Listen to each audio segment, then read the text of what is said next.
kita lihat di negara kita, ya kelihatannya orang mau adu domba, ya Pak Jokowi dengan Pak Prabowo misalnya, atau mau adu domba Pak Prabowo dengan Pak Gibran, atau lain-lain, kita tidak tahu.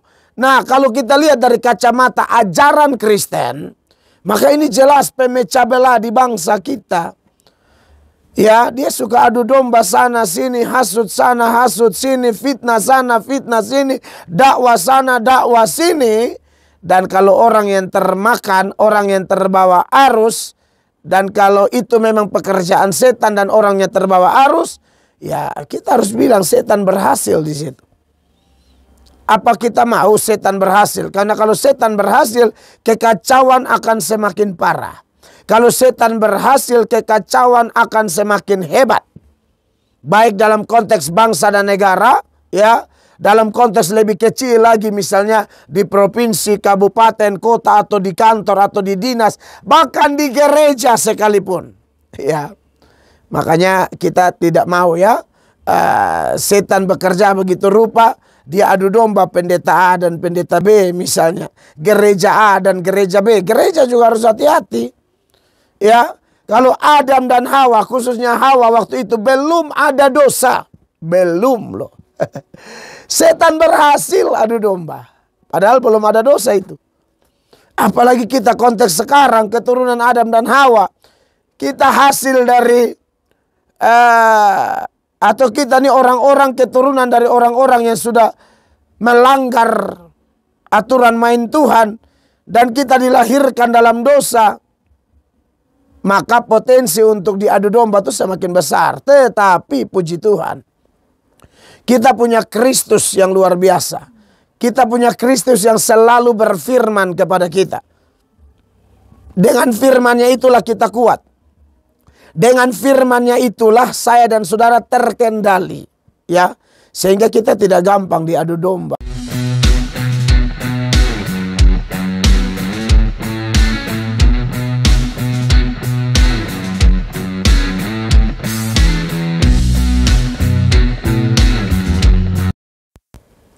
Saudara diberkati oleh Tuhan Yesus Kristus, pembacaan firman Tuhan masih terpilih dari 1 Petrus 5 ya.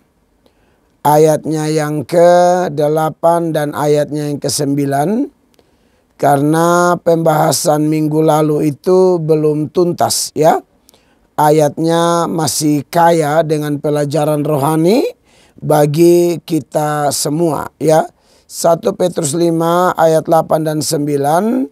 Demikian bunyi firman Allah. Sadarlah dan berjaga-jagalah. Lawan musuh iblis berjalan keliling sama seperti singa yang mengaum-aum dan mencari orang yang dapat ditelannya. Ayat 9. Lawanlah dia dengan iman yang teguh, sebab kamu tahu bahwa semua saudaramu di seluruh dunia menanggung penderitaan yang sama.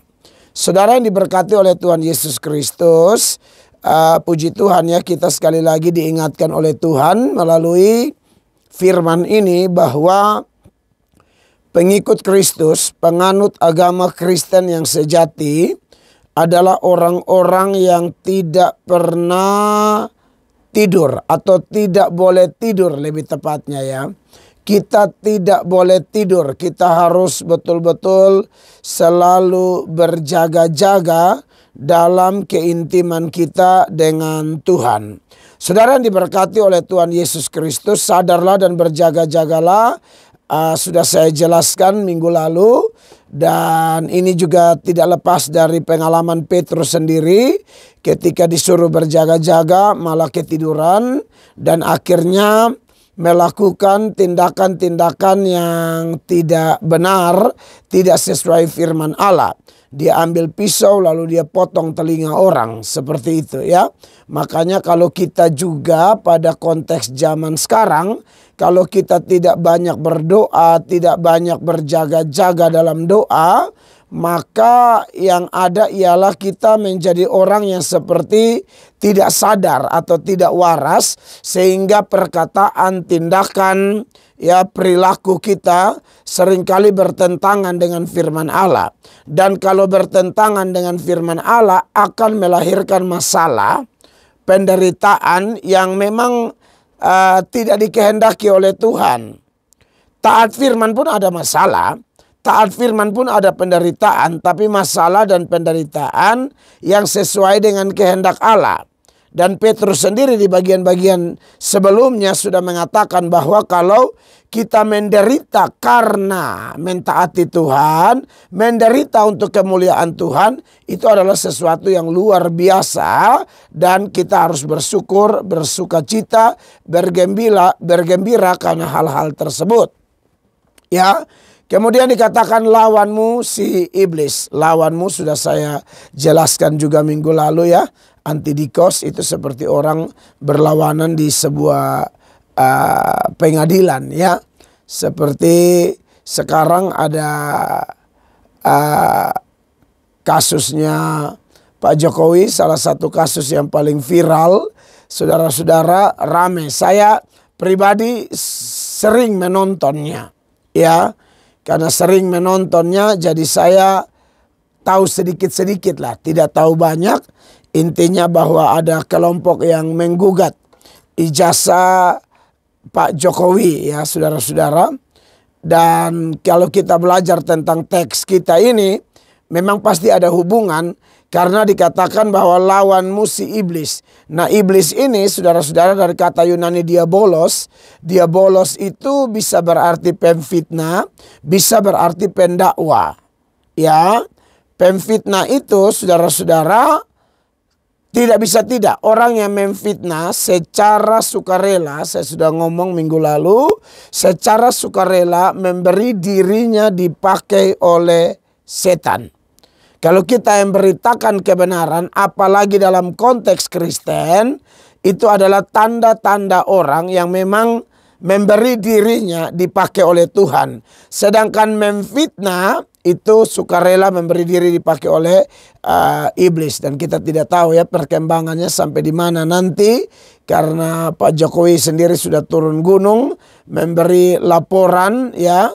Saya sejauh ini ya, saya meyakini bahwa pasti kasus ini Pak Jokowi yang menang. Kenapa saudara-saudara? Karena Pak Jokowi sudah bawa semua ijazahnya. Dari UGM juga sudah bilang dia memang alumni di sana. Lalu dia punya banyak teman-teman kuliah. Dan salah satu temannya saya kenal. Ya, saya kenal. Kalau saudara lihat ada yang namanya Pak Bambang di video. Itu orang Jogja. Di video teman-temannya mengakui bahwa Pak Jokowi adalah teman mereka. Mereka sering naik gunung bersama. Itu teman saya juga. Saya kenal beliau di Israel. Ketika saya menjadi pembimbing rohani, beliau dan istri ikut dalam tur kami. Sampai pernah mengirimkan sepatu khusus. Mungkin itu sepatu hanya 10 orang yang pakai di Indonesia, saudara. Salah satunya saya. Jadi diantar khusus oleh temannya Pak Jokowi ini, Pak Bambang Supriyadi, kalau tidak salah nama belakangnya. Beliau antar ke rumah saya di Oepura. Saudara bayangkan, ketemu di Israel, beliau di Jogja, sampai di NTT, tidak kasih kabar, tiba-tiba foto sudah di depan rumah saya. Dan beliau bersaksi banyak bahwa memang Pak Jokowi ini teman kuliahnya beliau, begitu ya. Jadi ada saksi, dan saksinya lebih dari satu. Kalau di firman Allah itu, firman Allah berkata bahwa kalau satu saksi kan bukan saksi. Tapi kalau ada lebih dari 2 saksi, bukti-buktinya kuat, aduh itu secara hukum sudah sangat kuat ya. Ada juga netizen yang kemudian mengomentari saya dan berkata, Pak Pendeta urus Injil saja, tidak usah urus politik. Iya, saya urus Injil. Dalam Injil juga bicara tentang jangan memfitnah. Dalam Injil juga bicara tentang pemerintah. Dalam Injil juga bicara tentang berpolitik yang benar. Ya, berpolitik tanpa fitnah. Berpolitik itu harus jujur. Yesus tidak anti politik, saudara-saudara. Asal kita berpolitik apalagi orang Kristen, berpolitik menurut aturan-aturan kerajaan Allah. Kan seperti itu, ya. Jadi Yesus tidak larang orang berpolitik. Yesus tidak anti pemerintah. Yesus minta sebuah koin dan dia tanya, ini gambar siapa? Gambar kaisar. Oke, berikanlah kepada kaisar apa yang kaisar punya. Karena di uang itu ada gambar kaisar. Tapi berikan kepada Allah apa yang Allah punya. Kenapa? Karena kita ini adalah gambar Allah. Kalau koin itu gambar kaisar, ya sudah kasih kepada kaisar. Tapi kalau kita diciptakan menurut gambar dan rupa Allah, maka kita harus memberikan yang terbaik kepada sang empunya gambar atau yang menggambar kita menurut gambar dan rupanya.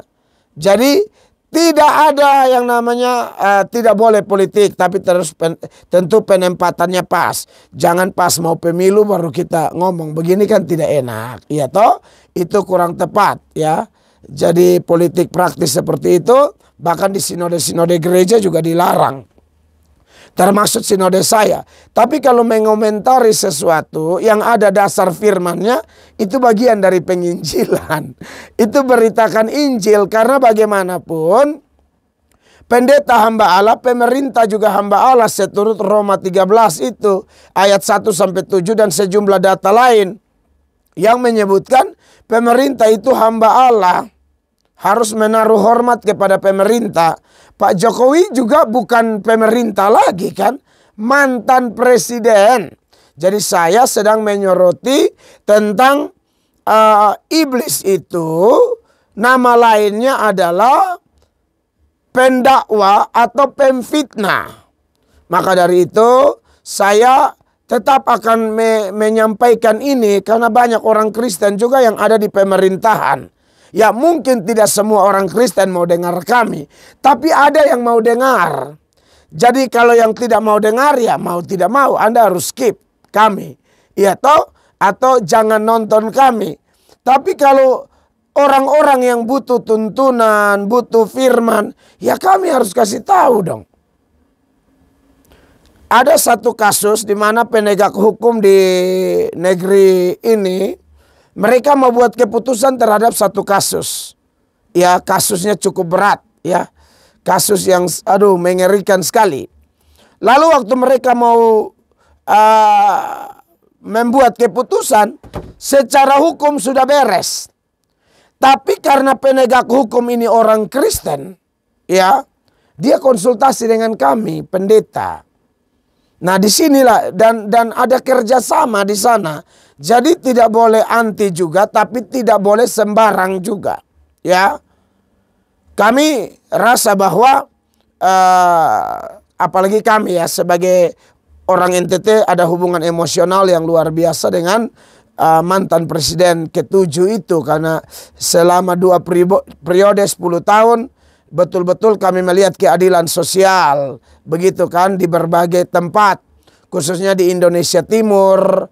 Secara khusus ya di seluruh Indonesia beliau bekerja, tapi secara khusus di Indonesia Timur, secara khusus di NTT. Jadi kami secara emosional, hubungan emosional kuat sekali, begitu ya. Jadi kalau ini juga ada pengaruh emosional, saya harus jujur iya. Tapi tentu kita tidak bela yang bela bodoh-bodoh. Karena kami ikuti kayak pilkada kemarin saja, saudara-saudara. Itu ada bupati yang isu katanya ijazahnya palsu aja digugat gila-gilaan. Nah beliau ini kan jadi wali kota 2 periode. Jadi gubernur 1 periode. Lalu presiden 2 periode. Masa dari langkah-langkah dari bawah itu, dari sejak wali kota beliau tidak diperiksa semua-semua.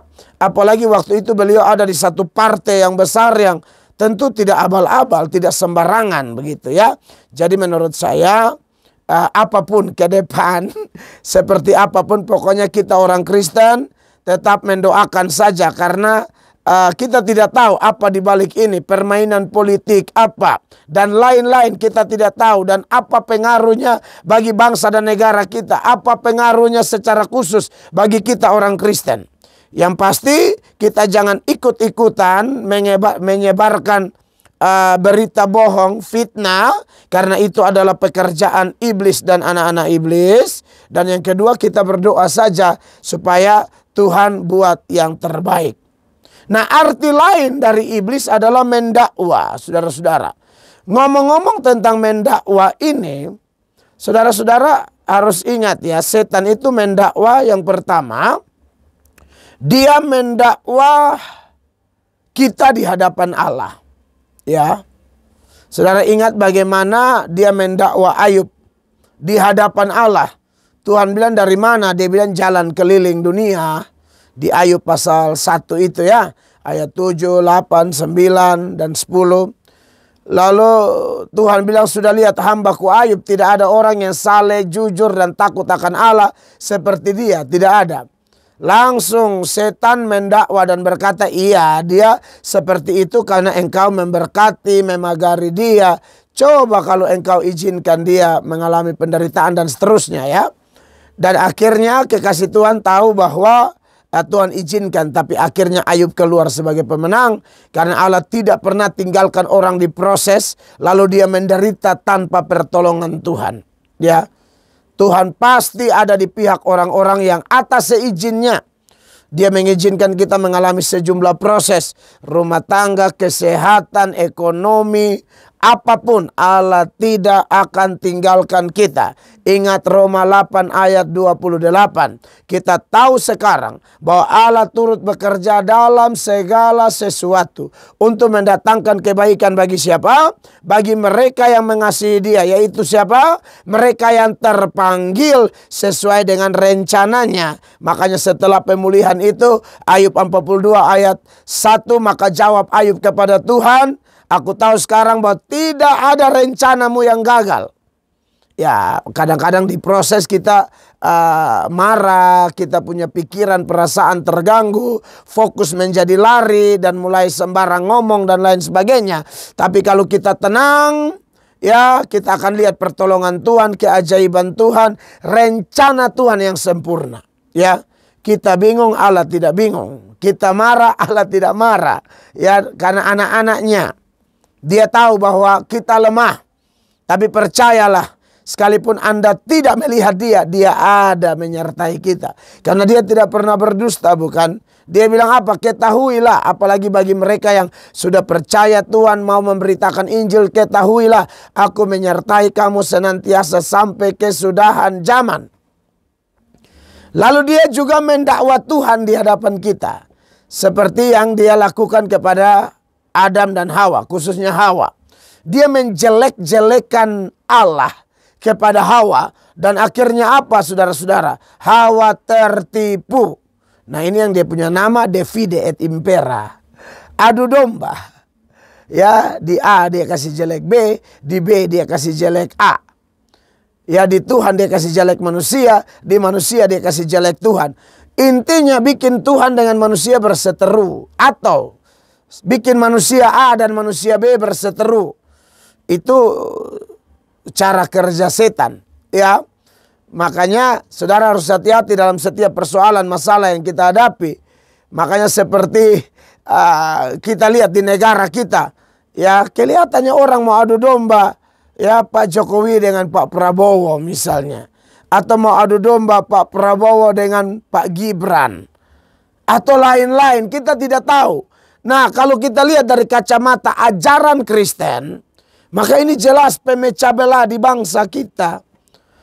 Ya, dia suka adu domba sana sini, hasut sana, hasut sini, fitnah sana, fitnah sini, dakwah sana, dakwah sini. Dan kalau orang yang termakan, orang yang terbawa arus, dan kalau itu memang pekerjaan setan dan orangnya terbawa arus, ya kita harus bilang setan berhasil di situ. Apa kita mau setan berhasil? Karena kalau setan berhasil, kekacauan akan semakin parah. Kalau setan berhasil, kekacauan akan semakin hebat. Baik dalam konteks bangsa dan negara, ya. Dalam konteks lebih kecil lagi, misalnya di provinsi, kabupaten, kota, atau di kantor, atau di dinas, bahkan di gereja sekalipun. Ya, makanya kita tidak mau ya setan bekerja begitu rupa dia adu domba pendeta A dan pendeta B misalnya. Gereja A dan gereja B. Gereja juga harus hati-hati. Ya, kalau Adam dan Hawa, khususnya Hawa waktu itu belum ada dosa. Belum loh. Setan berhasil adu domba. Padahal belum ada dosa itu. Apalagi kita konteks sekarang, keturunan Adam dan Hawa. Kita hasil dari atau kita nih orang-orang keturunan dari orang-orang yang sudah melanggar aturan main Tuhan, dan kita dilahirkan dalam dosa, maka potensi untuk diadu domba itu semakin besar. Tetapi puji Tuhan, kita punya Kristus yang luar biasa. Kita punya Kristus yang selalu berfirman kepada kita. Dengan firman-Nya itulah kita kuat. Dengan firman-Nya itulah saya dan saudara terkendali, ya, sehingga kita tidak gampang diadu domba oleh siapapun, ya. Saudara-saudara, ini perlu ditekankan karena itu pekerjaan setan. Ada juga setan itu mendakwa kita di hati kita, ya. Pertama dia mendakwa, ya kalau lebih urutannya, mendakwa Tuhan di hadapan kita, mendakwa kita di hadapan Tuhan. Dia juga mendakwa di hati kita. Ya, misalnya kayak saya atau saudara lah, kita punya masa lalu berdosa, lalu kemudian kita sudah bertobat sih, sudah mengaku dosa, tapi kadang-kadang dia dakwa kita. Waktu apa? Waktu mau pelayanan, waktu mau saat teduh, mau baca Alkitab, mau ambil perjamuan, ya, atau hal-hal rohani lain, dia sering mendakwa kita di hati kita. Nah, untuk ini saya mau kasih tahu sama saudara, sebenarnya bicara mendakwa atau menuduh kita saat kita berdosa, Roh Kudus juga melakukan itu. Hanya ada beda. Roh Kudus, dia melakukan itu supaya kita bertobat. Dan kalau kita bertobat, maka dia berhenti mendakwa. Setelah kita bertobat, Roh Kudus akan hibur kita. Karena dia sang parakletos, dia penghibur. Roh Kudus tidak menghibur kita dalam dosa. Roh Kudus sebelum menghibur, dia menuduh dulu. Mel, kamu punya ngomong tuh salah, sikap hatimu salah, kamu sombong. Contoh ya, kamu motivasimu begini-begini. Nah, itu harus minta ampun tuh. Harus minta ampun, dan kalau sudah minta ampun, yang ada tuh sukacita. Ya, ketenangan, damai, itulah pekerjaan Roh Kudus. Tapi kalau setan tidak akan. Saudara sudah minta ampun kepada Allah, dia akan tetap datang. Hei, lu omong kosong, munafik, Tuhan tidak terima kau. Hei, kau itu tidak layak ambil perjamuan. Kau itu tidak layak jadi singer. Kau itu tidak layak jadi pelayan di gereja. Kau itu begini, begini, begini, dan seterusnya. Tapi ingat ya saudara, saudaranya sudah bertobat. Sudah mengaku, komitmen. Tidak mau jatuh di lubang yang sama lagi. Dan kalau masih ada dakwaan itu, nah itu pasti setan. Kalau Anda dan saya sudah mengaku, ya saat didakwa, dan setelah mengaku ada ketenangan, ada damai, itu Roh Kudus. Bisa jelaskan bedanya ya, bisa tahu bedanya ya. Jelas ya. Maksud saya begini, jangan juga saudara tetap menganggap setan yang menuduh Anda, padahal memang Anda tidak mau bertobat. Itu Roh Kudus yang tuduh tuh. Anda belum bertobat, makanya Roh Kudus tuduh terus. Buat keputusan, buat keputusan. Ampuni sudah mertuamu, ampunilah menantumu, ampunilah suamimu, ampunilah istrimu, ampunilah orang yang sindir kau di media sosial itu. Ampunilah, ampuni betul-betul. Kalau saudara mengampuni dan rasa terhibur, nah itu berarti pengampunanmu benar, dan maksudnya kamu benar-benar mengampuni dan Roh Kudus sudah menghibur kamu. Tapi kalau kamu tidak pernah sejahtera, bisa jadi pengampunanmu belum total. Kamu masih kasih keluar 5%. Lalu yang 95-nya kau buat apa? Di situ bagaimana Roh Kudus bisa menghibur Anda? Lepaskan semua. Lepaskan semua. Ya. Ini perlu jemaat paham sehingga hidup kita bahagia. Hidup bahagia itu kan bukan masalah berapa banyak harta, ya. Sudah sering liburan kemana aja. Atau berapa banyak duit di rekening, bukan itu. Mau liburan kemanapun, mau harta berapa banyak pun, mau rupiah di rekening berapa banyak pun, tapi kalau simpan-simpan dosa, tidak akan bahagia. Tidak akan bahagia. Maka dari itu, lepaskanlah pengampunan itu, ya.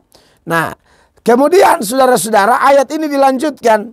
Lawan kita si iblis, pemfitnah dan pendakwa itu berjalan keliling. Berjalan keliling ini menuturkan bahwa ini memang kerja keras. Dia tidak main-main. Ini seperti Tuhan tanya dia di kasus Ayub itu. Dia bilang jalan keliling dunia. Itu senada dengan ini. Jalan untuk apa? Perhatikan. Ya, dikatakan jalan keliling sama seperti singa yang mengaum-aum, ya. Dia digambarkan seperti singa di sini, ya. Singa lagi bukan singa yang mengendap-endap. Ini singa yang mengaum-aum. Saya kasih contoh praktis gini. Sebenarnya iblis ini juga dalam hal ini sudah cukup fair, ya. Dia mau kasih tahu bahwa saya ada di sini. Iblis dalam data, ya. Dia mengaum-aum, artinya dia juga menyuarakan bahwa sayalah singa itu atau sayalah iblis itu. Dan aumannya bisa berupa apa? Mungkin dia kasih tahu bahwa bersinah itu adalah auman saya. Salah satu isi aumannya tentang dosa-dosa. Atau dalam konteksnya begini. Ini seperti mobil, dia sudah bel.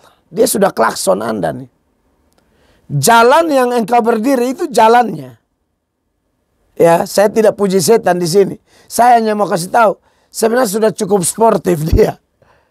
Saya sudah bel, kau berdiri di jalan saya, tidak mau minggir, dia gilas kamu. Harus hati-hati nih, ya. Persinahan itu jalan setan, iya toh? Apalagi tipu-tipu itu jalan setan. Lalu apa lagi? Curi itu jalan setan. Kemabukan itu jalan setan. Pesta pora itu jalan setan. Kenajisan itu jalan setan. Ya, memfitnah, menggosip orang itu jalan setan. Dia sudah bel, dia sudah mengaum. Jadi dalam tanda kutip loh, ya, dia sudah cukup sportif. Jadi kalau ada orang yang kemudian tergilas, ya mungkin kan dia sudah bel, kau tidak minggir. Dia sudah klakson, kau tidak minggir dari jalan itu. Ya. Setan juga sudah klakson, kami juga klakson lagi. Pakai toa malah. Keluar dari jalan itu. Hamba-hamba Tuhan sudah berteriak, firman Allah jelas. Jangan ada di jalan itu, nanti kau ditelan. Sebab ini ayat berkata berjalan keliling sama seperti singa yang mengaum-aum dan mencari orang yang dapat ditelannya. Kata ditelan di sini lebih tepat artinya ini sama dengan dia mau hancurkan kamu. Dia mau telan, dia mau kunyah lu, begitu kira-kira. Orang Kupang bilang dia mau maale lu betul-betul. Kodo antir-antir, berujung kodo antir-antir. Maka dari itu, kalau sudah tahu jalan setan, minggir saudara-saudara. Ya, keluar dari jalan itu. Mazmur bilang apa? Jangan berdiri di jalan orang berdosa. Jangan duduk di kumpulan pencemooh. Keluar. Paulus bilang apa? Jangan sesat, pergaulan yang buruk merusakkan kebiasaan yang baik. Keluar. Jadi saudara dalam hal ini mesti tahu itu, ya. Ya. Lalu ayat 9 bilang begini. Lawanlah dia. Harus lawan. Lawan itu kontras dengan apa? Menyerah. Anda menyerah, Anda memperbesar wilayah setan. Anda dan saya menyerah, Anda memberi kesempatan setan memperbesar kekuatan untuk menghantam kita. Jadi caranya apa? Cuma satu, lawan. Di sini tidak bilang thinking, lawan. Kalau hanya tengking belum tentu melawan. Tengking ini kan suara. Dalam nama Yesus. Dalam nama. Bukan cuma itu. Lawan. Cara lawannya bagaimana? Bandingkan Yakobus 4 ayat 7. Ya. Tunduklah kepada Allah. Lawanlah iblis. Maka ia akan lari daripadamu. Ya, cara melawan setan itu tunduk kepada Allah. Dan tunduk kepada Allah itu manifestasi orang beriman. Dan imannya bukan biasa, iman yang teguh itu. Makanya ayat 9 ini bilang, lawanlah dia dengan iman yang teguh. Jadi saudara-saudara, ini harus ingat itu supaya jangan menjadi Kristen manja-manja, pasrah-pasrah, menyerah, lalu membiarkan diri digilas oleh setan. Jangan. Lawan dia. Cara lawan dia bagaimana? Bertobat, tunduk. Jangan jauhkan diri dari persekutuan-persekutuan. Pertemuan-pertemuan ibadah. Saat teduh, saat orang tidak lihat. Berdoa, memuji, menyembah. Bermazmur. Baca Alkitab. Dukung pelayanan di gerejamu. Saya ada saudara datang di rumah, beliau dari Gemit Bethel Nunhila. Dia ada sejumlah pergumulan. Saya bilang harus libatkan diri di gereja, ibu. Ya, libatkan diri di gereja. Ikut paduan suara kek, apa kek, pokoknya menyibukkan diri dengan Tuhan punya. Selain ada hubungan pribadi dengan Tuhan Allah, ikuti semua kegiatan-kegiatan di gereja, itu adalah hiburan kita yang terbaik. Dan dengan cara seperti itu yang betul-betul adalah manifestasi tunduk kepada Allah, kita mempersempit, memperkecil daerah kekuasaan setan, bahkan bisa melenyapkannya. Dalam artian bukan kita kasih hancur setan nanti dilenyapkan di akhir zaman. Tapi maksud saya kita bisa menang. Kalau kita disuruh lawan, Tuhan sudah siap memfasilitasi kita. Ya. Makanya dikatakan di ayat 10 itu, bandingkan, dibilang, dan Allah sumber segala kasih karunia yang telah memanggil kamu dalam Kristus kepada kemuliaannya yang kekal, akan melengkapi, meneguhkan, menguatkan, dan mengokohkan kamu sesudah kamu menderita seketika lamanya. Jadi kita berlawan bukan dengan kekuatan kita, Allah di pihak kita. Jangan takut Bapak Ibu jemaat terkasih, orang-orang muda, pendeta-pendeta, kawan-kawan pelayan, majelis-majelis, orang-orang persekutuan doa, bangkit untuk kemuliaan nama Allah. Lawan, jangan pasrah. Ya. Lalu di ayat 9 itu dilanjutkan, sebab kamu tahu bahwa semua saudaramu di seluruh dunia menanggung penderitaan yang sama. Supaya kita jangan merasa kita menderita sendiri. Semua saudara di seluruh dunia. Nah, ini bicara tentang orang percaya, gereja yang kudus dan am, gereja tidak pandang sinode atau apapun. Kita percaya gereja itu cuma satu, ya. Gereja yang kudus dan am. Nah, kita semua kalau punya sinode A, B, C, D, tetap kita bersaudara. Dan sebagai saudara pasti tidak sempurna. Karena dalam saudara ini juga digambarkan oleh Paulus sebagai tubuh Kristus. Ada mata, ada kaki, ada tangan, ada hidung, ada telinga. Bahkan ada bagian-bagian tubuh yang sangat membutuhkan perlindungan. Itu semua membuktikan bahwa dalam Kristus, ya, kita saling menguatkan, saling menopang satu dengan yang lain. Bersukacitalah dengan orang yang bersukacita, menangislah dengan orang yang menangis, kata Alkitab. Makanya jangan pikir kita menderita sendiri. Semua Kristen sejati diserang. Jadi kalau ada lihat kawan jatuh, jangan mengomentari, senang. Biar supaya dia hancur, jangan mempermalukan dia, jangan. Kita saling menguatkan, saling mendorong, saling memotivasi, uji hati kita. Ya, dan secara diam-diam doakan. Tuhan akan catat kebaikanmu, ketulusanmu. Ya, seperti itu. Dan ingat, ini berkaitan dengan penderitaan. John Calvin bilang begini. Semua penderitaan apapun, bukan hanya penganiayaan, sakit, masalah ekonomi, atau apapun yang dialami oleh orang percaya, di sana pasti setan akan tunggu di situ.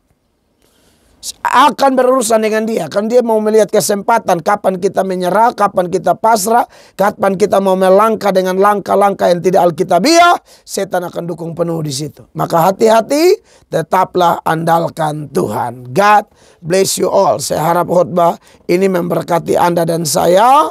tetap berjaga-jaga, tetap waspada, lawan setan dengan iman, dengan perisai iman yang akan mematahkan panah-panah api dari si jahat. God bless you all.